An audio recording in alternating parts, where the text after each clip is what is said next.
Едно от най-големите предимства на Израел в настоящите събития е не само прекият съюзнически ядрен чадър на Съединените щати, но и наличието на собствени ядрени оръжия. В такава ситуация Тел Авив може да повишава залозите до неопределено време. Израел получава първата си ядрена бомба през 1966 година. Със значителна помощ от Франция, както и с прякото съдействие на различни кръгове дори в страни като Норвегия. Тел Авив се качва на ядрения влак още когато наличието на вносни ядрени технологии се съчетава с липсата на международен режим за неразпространение на ядрени оръжия. В съвременния си вид той се появява едва в края на 60-те години на миналия век, заедно с договора за неразпространение на ядрените оръжия, ДНЯО. А Израел отказва да го подпише, защото липсата на подпис означава липса на задължения. В същото време Тел Авив ефективно използва ядрената заплаха, за да окаже натиск не само върху своя враг, Египет по време на войната от 1973 година, но и върху своя съюзник.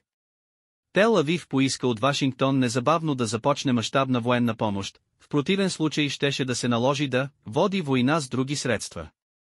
В Израел се опитват да спазват формалностите. Типичният стил е: няма ядрени оръжия, все намеци, но по-добре не проверявайте дали те наистина съществуват и дали смеем да ги използваме.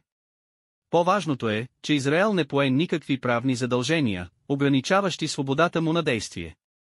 За разлика от Иран, който подписа ДНЯО като неядрена сила и направи риториката за греховността на ядрените оръжия дори част от своята пропаганда. И сега Иран се озова в доста трудна ситуация, дори с технологиите й, може би, способността бързо да произвежда уран за оръжейно оръжие и да извършва заряд. Ситуацията се оказа не само военна, но и политическа, идеологическа и пропагандна. В крайна сметка, преминаването на ядрения праг значително дискредитира дългогодишната риторика от миналото. Иран без ядрен арсенал, дори в обичайните рамки, няма да ти направя това, ако ти не ми направиш това, не може да противодейства на настоящата ситуация.